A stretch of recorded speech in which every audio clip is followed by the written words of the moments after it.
The VVN Music interviews are brought to you by VVN Music. Get the latest news on the veteran artists of rock, pop, soul, country, folk, and blues at vvnmusic.com. And by audible.com. Now you can get a free book download from their library of over 180,000 titles by going to audibletrial.com/VVN. Joining us today is classic rock artist Ross the Boss Friedman of the Dictators and Manowar. Hey, thanks for calling in. I really appreciate it. It's a pleasure. That's a pleasure, brother. You are on your way to Germany in the next day or two, right? Tonight. I'm leaving. I'm getting picked up at 6 o'clock, going to Newark Airport. Wow. Okay. And how many times have you played that festival over there? 0. This is the first time I'm playing Wackenfest. Okay. I thought you had played it back in 2006. I had seen somewhere. No. We played many I've played many festivals, just not Wacken. And Manowar has never played Wacken, so I'll be the first Manowar to play Wacken. And this is going to be a continuation of your current tour where you're playing strictly Manowar songs, correct? Yeah, this is the Discipline of Steel tour that started in February in Latin America. And we've been really doing it's been great. We did Rock Hard Festival, we did Up the Hammers in Athens. We did about another 70 shows. It's been really fun. I think from what I've heard, part of your experience this year is also you're being inducted into the Hall of Heavy Metal History. Yeah, that's just a tremendous honor for me. I mean, it just hit me like a ton of bricks to be included in such great company with Lemmy and Randy Rhoads and the whole thing. And it's just an amazing year. It just started an amazing year, and to be inducted in front of like 100,000 people on Thursday. I don't even know what I'm going to say. I don't even know. Are they expecting you to make an acceptance speech, or can you just thank you? Thank you. But these guys from England are coming, and the press is there, and the representatives of my label AFM, and Thomas Jansen, the owner of Wacken.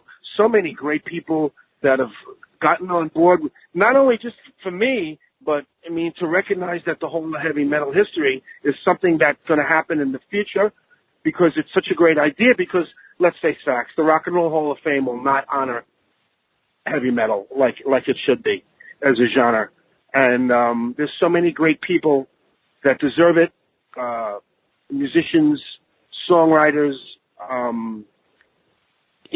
club owners, labels, managers, people that have been in the business forever that deserve to be recognized, and that's why this is so good. Yeah, I agree with you 1,000%. I agree on the Rock and Roll Hall of Fame. There's Black Sabbath is in and things, but it's not honoring the music at all the way it should be. No. It's like watching paint dry, watching these guys. And who they put in there. There's so many great people. You can't put everybody in, but at least Black Sabbath. They had to wait for, but what about, Iron Maiden and Judas Priest? And so many bands. So many bands deserve to be there. So many great people. So the whole heavy metal history, and Pat Gesualdo's doing a great thing. It's a great thing. I truly believe it. There was an organization, I think down in New Orleans, that were going to try and start a heavy metal or a hard rock Hall of Fame, and it never panned out. Right. So I'm thrilled to see that this one's come about. I really, it's a great thing. And he's such a sweet guy and a hardworking guy. Everyone's jumping on, man. A lot of people, Billy Sheehan, Steve Vai. All the people that, people are getting the message. They're getting the message. You recently hired your nephew to play drums in the band. What happened with Kenny Earl? Well, something we did. Kenny was he came and he played since February. Played his butt off. Great drummer. He lives in Florida. Comes to me, has some physical problems, some stuff. He goes, "Boss, I need a break. I just can't do this last thing." I go, "You sure?" I go, "Boss, I wouldn't lie to you, bro." I go, "You know what? Take your time. Get yourself better. Do what you have to do, and we'll see what goes on." You know, when a man tells me that he can't go, what are you going to do? You know, it's like sports. I mean, the guy's on the DL, the guy's on the DL. Especially for drummers. Drummers take such a beating on their body, especially in hard rock. And Matt, he's a brutal drummer, a finesse drummer as well. Incredible musician, great guy. But my nephew Lance is an amazing musician too. He's an incredible drummer, and he's 22 years old, but his age doesn't belie his talent. I mean, he deserves to be there. He's played with me before in the first version that hit the Keep It True Festival. You can hear it on YouTube. And believe me, he deserves to be there. Lance deserves to be there. You know, just because he's my nephew, it doesn't make a difference. But it's a great, you know, he's a great kid, you know, and he's a hardworking kid, and he's absolutely shitting his pants right now. But he's great. It's great. It's a great thing, man. Do you have many dates set for the rest of the year other than the festival this weekend? Not a lot of shows for RTB. We're concentrating on our new record, the third record on AFM, which is it's going to set up. I mean, there are dates planned. Believe me, there are dates. And I told my managers to lay it off for a couple of months, let us work on the record. And so that's what we've been doing in July. And it's going to be an amazing record. I have a great feeling about it. I had the same feeling about it when we were doing Battle Hymns with Manowar. It's that feeling of, you know, we got something going here, kid. Everything's coming together. Yeah, I would say so. You know, but with a little luck and some more hard work, which that's what I'm all about, is hard work, because I don't take a day off ever. And we're working. It's gonna get done, my friend. It's gonna get done. The album's gonna be great. It's believable that you don't take a day off, because you look back on your career and the amazing number of actual different bands that you've either contributed to or played with on a regular basis is just amazing. Yeah. Well, thank you. You know, it's my work ethic. You know, it's just like I was told growing up that if you want to get somewhere, you're gonna have to work for it. You know, and no one's handing you anything. No one's handing me anything. You know, no one hands anybody anything. It's, you know, it's a great thing. It's an honor to be able to work, and it's an honor to be able to play with such great people and in the business still. And I'm looking forward to many more years. I'm in good health, thank God. And, you know, health is wealth. That's what I told Kenny. So we'll see what happens. But it's all good, my friend. Well, over the years, I mean, you have moved between, I mean, everything obviously is rock, but you have moved between a number of different genres, which just shows that, you know, you have the ability to pick up on whatever sound you need to make at this particular time. Yeah. I attest that also to the fact that I started as a blues guitar player, and was my first love, blues, hard rock. Oh, the fire trucks, New York City. Whoa! I'm a blues guitar player, and so it gives me a good base of from where I'm coming from. When you played in your original band, Total Crud, was that more blues based, or was that really starting to move towards the sound you used in the Dictators? Well, it was hard rock, kind of. We did some covers. I mean, it was a party band in New Paltz College. If you knew anything about New Paltz College, it was a big college town and big party town. I mean, huge. Back in the day, it was insane. So, well, you know what it was like back then. It was mayhem. It was just mayhem. It was mayhem. And you know, a lot of us are lucky to be alive. Luckily that substances and all that other shit, I have nothing to do with it. So, you know. The Dictators signed in 1975 with Epic Records, which to me seemed to be kind of amazing because you had a new sound, a not particularly conforming sound, and yet a major label came and signed you. How did that all come about? Well, that's a good one. That's a nice question. We were managed by Sandy Perlman and Murray Krugman, who managed Blue Oyster Cult. You know them, right? And so Sandy was deeply entrenched. Wow. Sandy, oh my God. Sandy was deeply entrenched in CBS, and he had a lot of friends there. Of course, the first thing to do would be to sign with CBS. So we had one of the vice presidents really take a liking to us. They didn't quite understand what we were about. They didn't understand the wrestling thing and rock and roll in 1974, but they knew there was something cool about it, and they knew that I could play the shit out of the guitar. And so I guess I was their the saving factor of the Dictators back then. But we had allies, and we signed to CBS for one album, and then we got signed by this lady Karen Berg, who worked at Electra Asylum. I was going to say, did you find that a little bit less? I mean, I know that it was still a fairly large company, but was that a little bit less corporate than what you found at Epic? Well, Electra Asylum, La Cienega Boulevard, Los Angeles, Eagles, Linda Ronstadt, that wasn't really our, we really didn't blend, actually. They had absolutely no idea what the fuck we were doing, but, they hadn't put a word punk rock on things yet, but it kind of got there, so. You've had, obviously, a number of fairly big fans in the past, including Bruce Springsteen, who I think was on the first track on your second album, was it? Yeah, he's on Faster and Louder. He sang. He was recording Darkness at the Edge of Town, in the other studio on the record plant, New York City, and we're good friends with him. He really liked our band. He wore our T-shirts at his shows. Clarence Clemens was a big friend of the band. So Bruce, come on in, man, do something. Just sing this. Here's a line for you. 1, 2, 1, 2, 3, 4. And he did it perfect. And he's great. So. And I know Steven Van Zant's also been a big fan of the Dictators for years. Huge fan.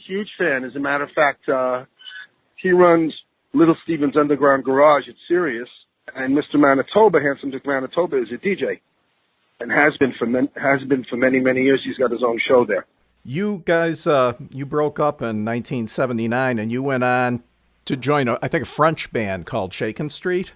Yeah. And went out on tour with Heaven and Hell, or with Black Sabbath during their Heaven and Hell time. Yes, we were the opening band. And so how did you get to be friends with Joey DeMaio and all of Manowar come about? Well, this is a really an amazing, legendary thing that I was on stage. I was opening for Black Sabbath, my heroes, and just and then I think we did a sound check or something. We were in Newcastle or something. And Ronnie Dio comes up to me and says, "Hi, Ross." I go, "Oh, Ronnie." I was like shitting my pants, Ronnie Dio. So Ronnie, hey man, he goes, "Ross, I just want to tell you, I really love your guitar playing, and great guys. I know all about the Dictators and, New York Dolls and Kiss and, everybody, and the Ramones. CBGBs, but I have this guy on our crew that plays bass, and his name is Joey, and I think you should meet him. I think you and him would get along." I go, "Okay, Mr. Dio, whatever you say, sir." So as soon as I finished the conversation, and he's the sweetest guy in the world, I saw Joey out on the crew. We were backstage there, and I said, "Yeah, Ronnie says you play bass, man." And he goes, "Yeah, I do." I said, "You want to jam?" I go, "Yeah, where are we going to jam?" He says, "We could jam in Black Sabbath's dressing room." So we went to Black Sabbath's dressing room. I had my guitar, and he picked up Geezer's bass, and we started jamming, and that rest is history. There were sparks flying, and then we decided to form a band, and me and Joey, and then I named my replacement for Shakin' Street, not to leave them in the lurch. And it was great, not to be bad. There was no bad feelings. So I said, "Listen," Joey and I started a band, and I had a friend, Bob Curry, who worked A&R for EMI Records in the city, and Bob had seen me play with Shakin' Street, and he said, "I got to do something with you, Ross. You're, just fantastic." And so I said, "Okay, Bob." Little did he know what that thing was going to be. it was going to be Manowar. As long as you brought up Ronnie James Dio, I have to ask you what you think of this whole tour they're putting together with the hologram of him. Well, I think it looks a little cheesy from the outside. I'm sure Wendy is doing a good job with it. You know, I have to see it before I pass judgment on it. You know, if she's doing it, I'm sure it's going to be good. I mentioned Bruce Springsteen before. You seem to have, in the bands that you're in, a knack for bringing in people that you wouldn't maybe associate with your particular music. And I need to ask you, how did you get Orson Welles on 2 of the Manowar albums? Another great question, man. You're on it. Well, we had this. I had written this song, and it was Dark Avenger. It was an epic song, and it's going to be, you know, a style that we make famous, epic tracks. And I needed, you know, Joey and I said we need a narration, but we need a voice, but we need a real voice. Who could we do? Who could we have? And then we were thinking James Earl Jones, Vincent Price, some other people back in the day, and then the name Orson Welles. And it was like, that's the guy. We got to get him. And so Bob Curry, our guy, said, let me make some phone calls. He sought out. He found his manager. He found Mr. Wells' manager, and then the rest is history. He agreed to do it. We sent him the text. It was, he loved it. So next thing you know, we're in Media Sound on 57th Street recording Dark Avenger and Defender. And he liked it enough that he came back for more on the second album. Well, we did 2 at once. It was amazing. Let me tell you something. This man, he's a big man, you know, Orson Welles, huge guy, and in the latter days. And he, when he got out of the limousine, they sent the limousine for him. When 57th Street in Manhattan by the Carnegie, you know that neighborhood, right? That's some hot shit over there. So when he stepped out of that neighborhood, women in mink coats were throwing themselves on him. It was just like, oh, Orson. Oh, it was like Frank Sinatra in the 40s. Seriously, I saw it in my own eyes. And people were just in awe of this man, you know, and because he was so incredible, Orson Welles. You know what he did. I mean, we're old enough to know what he did. So that's right. Yeah. So his, legendary guy, legendary maverick. You recorded 6 albums with Manowar, and then all of a sudden it came to an end. I mean, was it a falling out from both sides, or? Yeah, well, kind of, yeah. It's kind of like a divorce. Kind of like I was kind of forced out, honestly. And, it's money, power, control, greed, the whole thing. Yeah, it's a bit disturbing, but when you leave the band you start, when you're asked to leave the band you started, right before the release of the band's biggest record, that's a problem with that. There were problems. So, you know what I'm saying? So it's amazing how many artists I talk to, and I'm talking about all different genres. I've talked to R&B artists, rock artists, right, and how often this really does happen. Yeah. I mean, the worst timing you could possibly imagine. The worst timing, that's what happened. So, and that's Joey's fault. So right now you're playing in the band Manitoba, which changed its name from the Dictators NYC after a number of years. Was that all a legal battle, or was it just something that you felt you had to do? No, that was illegal. It was done by the 2 other the original members of the Dictators that wanted money. So it's disturbing, more disturbing shit. So I've never done anything like that. So and all you want to do is go out and play and create, and you get involved with all this stuff. That's what I want to do. And that, obviously that's what I do, because you can check it out, because that's what I do. Oh yeah, so, I mean your discography is pretty damn amazing. Yeah, so I mean, all I want to do is play. And when people say, you got to pay me, so I'm going to go out and bust my ass. And you're going to get money from my work. there's something about that I don't like. So we said, all right, we'll change the name. As you said, you're working on a brand new album, and I know you have a couple dates in October or November. What else is on the docket for you, say, in the next 12 to 18 months? Oh, well, the release of the new record, the new tour. What can I say? My other metal band is called Death Dealer. We're gonna put out our third record.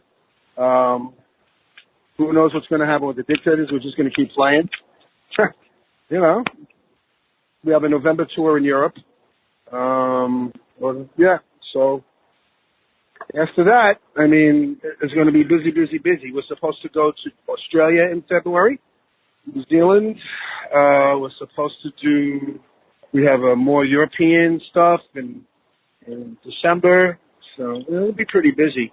But really, the new record is the key to this whole thing. Well, it's a pretty tremendous legacy and extremely impressive as far as everything that you've done in your career. I'm really glad, you know what, and I'm grateful to do it, you know. I'm grateful to be realized by my peers, to recognized, and, you know, the fans I have, know that I love them, and but they get the best I could give every single show I have. I play every show like it's my last show, because it really could be, you know. Well, have a great time this weekend, and you know, soak up every minute of that honor. I know, and it's going to be like done in seconds and minutes. You know, it's going to be, and but you know, it's just I can't believe it. It's amazing. It's truly amazing. The VVN Music interviews can be heard via iHeartRadio, YouTube, iTunes, Stitcher, Google Play, Libsyn, and the VVN Music website. For the latest news on the veteran artists of rock, pop, soul, country, folk, and blues, go to vvnmusic.com. If you have any comments or questions about the website or this podcast, please send them to vvnnetwork@gmail.com. The VVN Music Podcast is a production of the VVN Network, copyright 2017.